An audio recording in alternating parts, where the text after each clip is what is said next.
Welcome back to the Blastermath of Deathwarps tutorial, part 8. This will be on Strafing, the Area 5 dungeon, Death, Boss, and the Deathwarp. I will do the crab glitch itself in a different video, in the next video.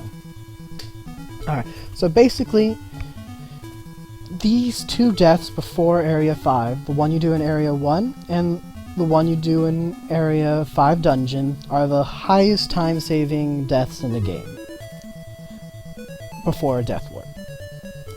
However, Area 5 boss is also basically the hardest boss in the game for new players and older players.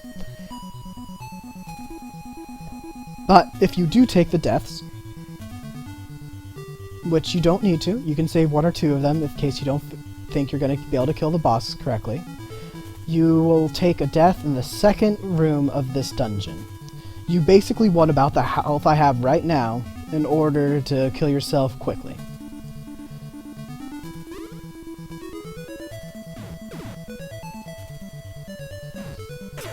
You don't really want to take damage from that one and just instead kill it in some way or another.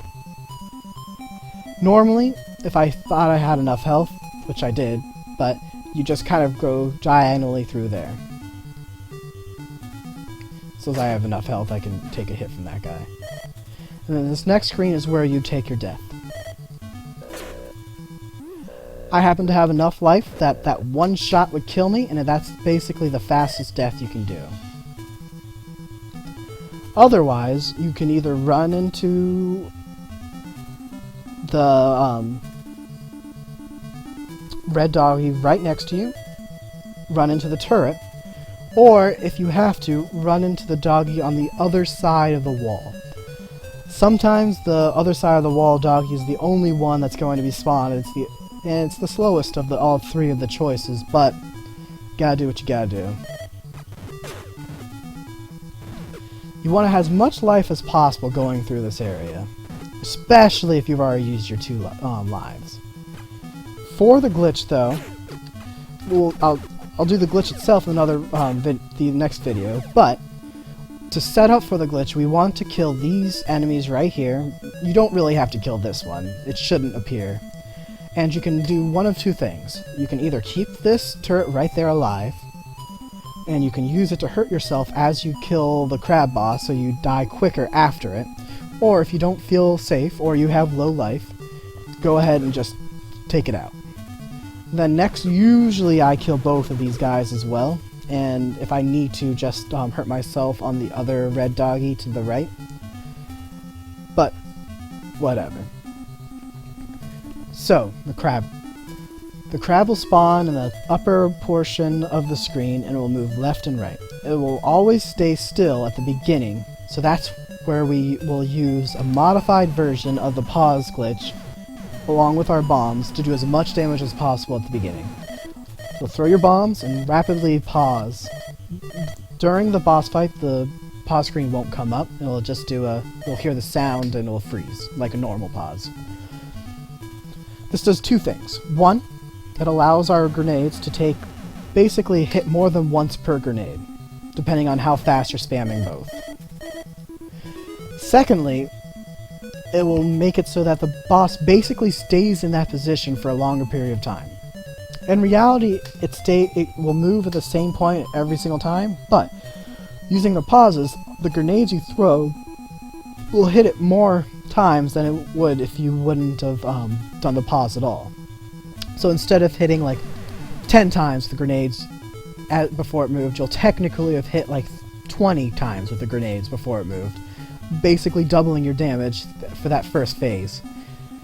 However, the boss could just decide, I'm going to stand right here the entire time, which is the perfect crab.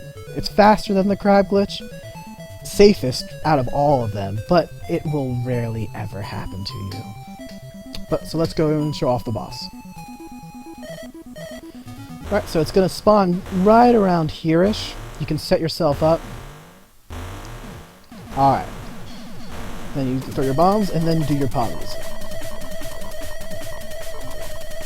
Alright, see, that is actually staying in place a decent amount of time. At this point, you can do one of two things. You can follow it using your bombs and doing a lot of damage. It's the fastest way to kill it, but that's also the most dangerous method of killing it. Otherwise, we just strafe, well, and we're going to be strafing no matter what, and we use your shots. Strafing is when you hold down A. You can move any direction, you'll still face wherever you were when you first did it.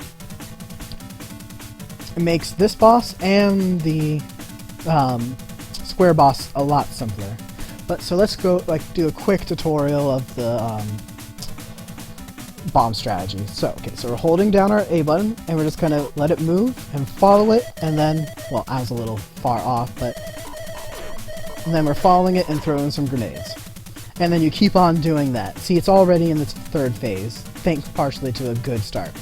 But I'm about half-life. That's about my cutoff for doing the grenade trick. So at this point, I'm going to turn around and hold down the A button and not worry about it anymore. Now we shoot it. Just use your pea shooter and follow that boss. This phase is very difficult because of all of the shots it sends out. Don't worry too much if you get a little bit low on health, because you kind of want to be slightly low on health when you kill the boss in the first place. That way your death is faster after the boss, making the death warp go quicker. And then the boss is dead, you grab your item, and then you go straight into the death warp.